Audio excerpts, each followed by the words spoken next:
Shalom Aleichem. Alors on est ici dans la rubrique donc, des addictions. On a intitulé ce cours Yosef égale Tzion égale 156. Je voudrais évoquer avec vous ici un point qui est un point important. Parmi les addictions les plus terribles, l'addiction, il y a l'addiction à l'alcool, hein, c'est la plus terrible, l'addiction aux drogues, mais il y a les addictions également à tout ce qui touche donc à l'impudeur et à l'indécence. Et je voudrais évoquer avec vous ce point-là. Vous savez que Yosef, donc comme je l'ai dit dans le titre de ce cours, Yosef Hatzadik, il a mérité d'être Yosef Hatzadik parce qu'il a, il a préservé ses yeux, d'accord? Il s'est préservé de la femme de Potiphar. Et c'est avec Gematria que Tzion, d'accord? C'est-à-dire que pour qu'on puisse arriver à Tzion, qui est la perfection, qui est la perfection du peuple juif, la reconstruction de Tzion, le Beth Amikdash, le Birour, d'accord? Le peuple juif qui se débarrasse finalement des éléments indésirables et qui collecte les éléments désirables et qui arrivent à se coller à lui. Pour qu'on arrive à tout ça, il faut suivre la voie de Yosef. Qu'est-ce qu'il a fait Yosef? Yosef était en Égypte, il a gardé ses yeux.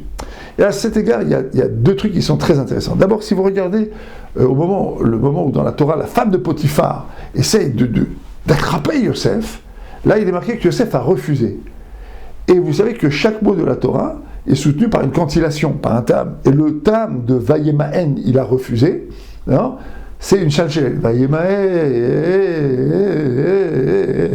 ça veut dire qu'il y a une variation dessus. Qu'est-ce qu'on aurait pu imaginer comme cantillation sur un mot pareil? On aurait pu imaginer un sauf pasouk, Vayemaen, c'est à la fin d'un verset, il a refusé, point. Pourquoi cette variation? Alors, il y a deux raisons à ça. La première d'abord, c'est que s'il a pu refuser, c'est parce qu'il y a une chaîne de la transmission. D'accord? Cette chalchelette, ce signe-là qui se représente comme ça, de cette manière-là, c'est comme une chaîne. Il a pensé à Yaakov. Alors d'abord, on peut penser à notre responsabilité en tant que parents, d'accord? Par le fait que finalement, par les efforts qu'on va faire, on va imprimer chez nos enfants la possibilité de résister à des choses qui sont complètement destructrices. On peut comprendre aussi qu'on a des ancêtres, peut-être nos parents, peut-être des grands-parents, peut-être des arrière-grands-parents qui ont fait prix pour nous, et qui en fait, ces gens-là, ils veulent nous aider par leur force spirituelle, ils veulent nous aider pour que nous on puisse surmonter certaines épreuves. Mais aussi autre chose, c'est que ce Vayemaen, il est fait en zigzag. Pourquoi? Parce que finalement, lorsqu'on veut se défaire d'une addiction, il faut savoir que en général, on arrive à se défaire d'une addiction parce qu'on est au bout du bout, et on se rend compte qu'en vérité, on ne peut plus rien contrôler.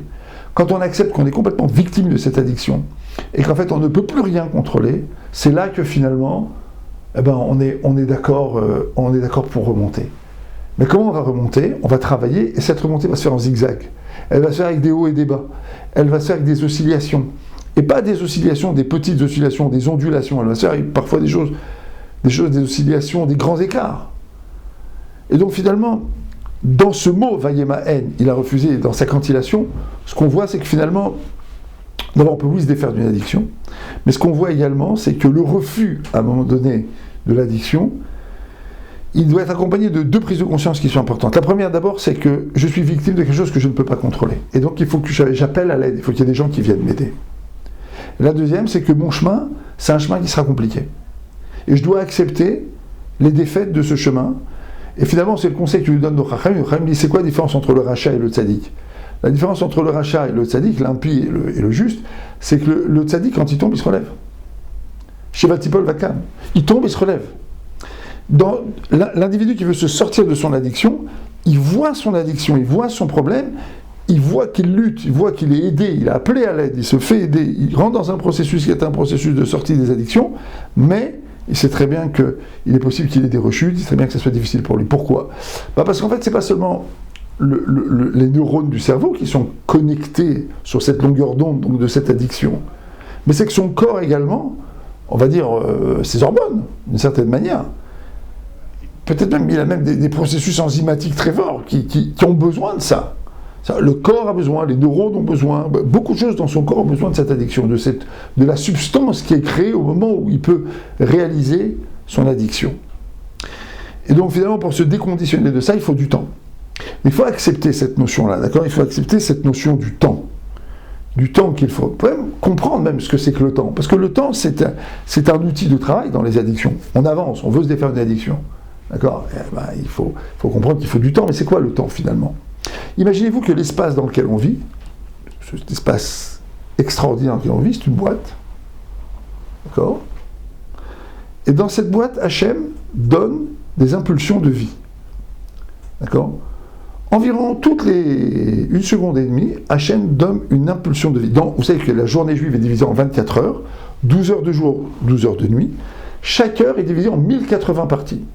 Et pourquoi en 1080 parties ? Parce que 1080 parties, c'est que le nom Yuté Vavké, par lequel Hachem fait exister le monde, peut s'écrire de 1080 manières.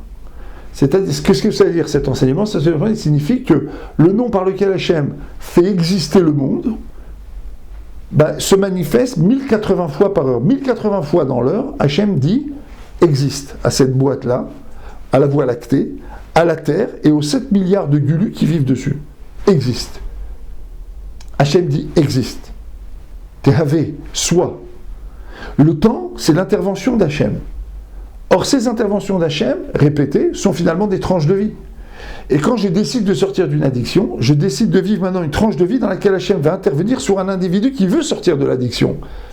Cette rencontre entre Hachem qui me fait exister, qui me permet d'exister, et moi qui veux maintenant sortir de cette addiction pour devenir un être plus sain, S-A-I-N, et peut-être même un être plus sain, S-A-I-N-T, en tout cas un être plus équilibré, un être plus joyeux et plus heureux, d'accord ? Cette rencontre-là, elle va fabriquer des occurrences, des possibilités, des rencontres, des connexions, et elle va me permettre de m'en sortir. Donc il faut aussi accepter qu'il faille un petit peu de temps consacré à lutter, consacré à comprendre, consacré à se faire aider pour sortir donc d'une addiction. Autre point qui est fondamental, je l'ai dit au départ, d'accord ? Pour sortir de l'addiction, il faut savoir que les gens ne sortent des addictions que lorsqu'ils ont atteint le fond du fond. D'où on le sait, nous, dans la Gemara, on a un outil en thérapie pour le dire. C'est l'histoire de Eliezer ben Dourdaya. Eliezer ben Dourdaya était un homme débauché avec un D majuscule. Il n'avait jamais rien laissé de côté qui ne puisse lui permettre de satisfaire aucun fantasme. C'est ce que raconte la Gemara dans Avodah Zarah. Et pourtant, le Maharal dit, c'est bizarre parce que le nom qu'on a donné à cet homme-là, c'est quoi ? C'est Eliezer, c'est-à-dire Dieu m'a aidé. Ben Dourdaya, quand il était le fils de la lie. Le Dourdaya, c'est la lie du fût de vin. C'est la lie de la lie de la lie. C'est la lie, quoi. On a l'horreur totale, d'accord ? C'est le fond du fond du fond du fond du fond. Quand il était au fond du fond du fond du fond, c'est là qu'Hachem est parti le chercher. Eliezer ben Dourdaya. Autrement dit, lorsqu'un individu comprend qu'il est arrivé au bout et qu'en fait il ne contrôle plus rien, et qu'il accepte qu'il ne contrôle plus rien, et qu'il a en lui quelque chose qui le submerge, alors là, il est mûr pour dire c'est vrai, je suis victime de quelque chose que je ne contrôle plus du tout. Et je dois me faire aider parce qu'il faut que je sorte de ça. C'est dans cette phase-là qu'un individu peut commencer à se sortir d'une addiction. Et ça, c'est très important pour l'entourage, notamment. Vous voyez autour de vous quelqu'un qui est victime d'une addiction, vous pouvez essayer de le raisonner, de lui parler, c'est pas peine perdue, hein. Moi je vous encourage à le faire, mais en ayant clairement en tête que vous devez surveiller ce qui se passe dans sa vie. À un moment donné, il va se retrouver au fond. Et quand il sera au fond, il appellera à l'aide. Et là, ça sera le moment de lui dire, écoute, tu sais, là maintenant, tu dois prendre des décisions drastiques, donc tu fais une thérapie pour te sortir de ton addiction. Et ça, il n'y a pas de secret, tu ne peux pas le faire sans te faire aider. Les gens qui ont des addictions et qui viennent mollement voir un addictologue ou un thérapeute ou quelqu'un qui a fait une formation pour traiter les addictions, bon, en général, ils sont encore dans cette croyance, finalement, sur laquelle ils pourront surmonter leur truc. Ils ne peuvent rien surmonter du tout. Ils vont écouter votre bon conseil 10 minutes et hop, c'est pris, et après ils repartent. C'est seulement quand les gens sont au fond, c'est là que ça marche.